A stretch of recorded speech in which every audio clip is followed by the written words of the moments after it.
வணக்க நண்பர்களே, இந்த வீடியோவில் நம்ம என்ன செய்தி பார்க்க போகிறோம்னா, புற்றுநோயால் மறைந்த அம்மா 25 ஆண்டுகளாக பாலகிருஷ்ணா செய்யும் சேவை. மம்தா மோகன்தாஸ் இணையதளத்தில் ஒரு பேட்டி கொடுத்துருக்குறாங்க. அந்த பேட்டியில் பாலகிருஷ்ணா அவர்களை பற்றி, நல்ல குணங்களை பற்றி அந்த பேட்டியில் குறிப்பிட்டு பேசியிருக்கிறாங்க. வாங்க என்ன தகவல்னு இந்த வீடியோவில் பார்க்கலாம். முதன்முறையாக நம்ம சேனலை பார்க்குறீங்கன்னா சப்ஸ்கிரைப் பண்ணாதவங்களாம் சப்ஸ்கிரைப் பண்ணிக்கோங்க. பெல் பட்டன் சிம்பல் அமைக்கி நம்ம சேனலோட நோட்டிஃபிகேஷனை எனபிள் பண்ணிக்கோங்க. நாங்கள் போடுற வீடியோ எல்லாமே உங்களுக்கு உடனுக்குடனே வந்து சேரும். புற்றுநோய் பாதிப்பால் தனது மனைவி உயிரிழந்த நிலையில் அவரது பெயரில் புற்றுநோய் பாதிக்கப்பட்டவர்களுக்கு சிகிச்சை அளிக்கும் மருத்துவமனையில் என்டிஆர் தொடங்கினாங்க. அவங்களுக்கு பிறகு கடந்த 25 ஆண்டுகளாக அதை சிறப்பாக நடத்தி பலரது வாழ்வில் ஒளியேற்றி வருகிறாங்க. பாலகிருஷ்ணா என புற்றுநோயால் பாதிக்கப்பட்ட மீண்ட நடிகை மம்தா மோகன்தாஸ் பேசியது ரசிகர்களை ஊக்குவிக்கப்பட்டுள்ளது. என்டிஆருடைய மகன் பாலையா படங்களை வைத்து ட்ரோல் செய்தாலும் டோலிவுட்டில் அவர் சிங்கம் போல இன்னும் பாக்ஸ் ஆஃபீஸ் வேட்டையாடி வருவது குறிப்பிடத்தக்கது. இவருடைய திரைப்படங்கள் நிறையா ட்ரோல் மெட்டீரியலாக இருந்து வருகிறது. ஆனால் இவருடைய குணங்களை பற்றி யாருமே வெளியில் சொல்வது கிடையாது. அவர் மீது ஏகப்பட்ட சர்ச்சைகள் கிளப்பினாலும் அவருடன் நெருங்கிய பழகியவங்க எப்போதுமே அவரை பாராட்டி கொண்டு தான் இருப்பாங்க. கௌதமி மற்றும் மம்தா மோகன்தாஸ் பங்கேற்ற நிகழ்ச்சியில் மம்தா மோகன்தாஸ் உணர்ச்சி பொங்க பேசியது குறித்து இந்த வீடியோவில் நம்ம பார்க்கலாம். வாழ்க்கையில் சில போராட்டங்கள் மிக கடுமையானது. அவை நிரந்தரமானவை கிடையாது. நாம் நம்பினால் அந்த பயணம் நீண்டதாக இருக்கும், சோர்வூட்டதாகவும் வலிக்கூடியதாகவும் இருக்கும். நம்முடைய வலிமை, மன உரிமை, மீண்டெழும் திறன் ஆகியவற்றை மட்டுமே நம் வெளியில் காட்டுவது கிடையாது.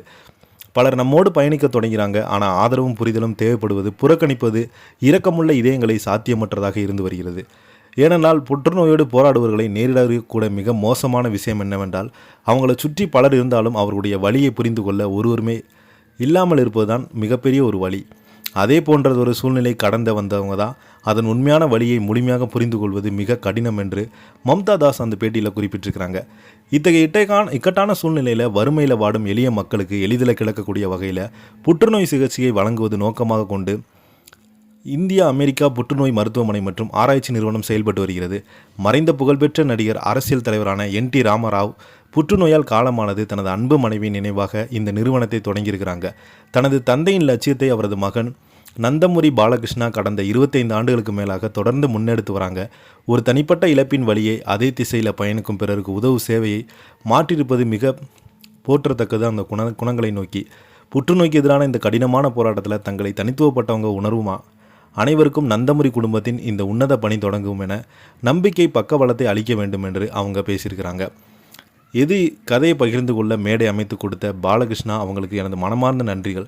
வெறும் பரிதாபத்தை எதிர்பாராமல் சுயமரியாதையுடன் உறுதியுடன் இந்த நோயை எதிர்த்து எவ்வாறு போராட வேண்டும் என்பதற்கு பகிர்ந்து கொள்ள எனக்கு கிடைத்த வாய்ப்பே இதை நான் கருதுகிறேன். புற்றுநோய்க்கு முழுமையான தீர்வு இருக்கலாம் அல்லது இல்லாமல் போகலாம். ஆனால் நம்மிடம் எப்போதும் நம்பிக்கை இருக்க வேண்டும். இதே போல் இந்த நிகழ்ச்சியில் நடிகை கௌதமி அவங்கள சந்தித்ததில் பெரும் மகிழ்ச்சி அடைகிறேன். புற்றுநோயால் பாதிக்கப்பட்டவர்களுக்காக அவங்க மேற்கொண்டு வரும் நேர்மையான சிறப்பான பணிகளுக்கு என மனமார்ந்த வாழ்த்துக்கள் என அவங்க அந்த பேட்டியில் பேசியிருக்கிறாங்க.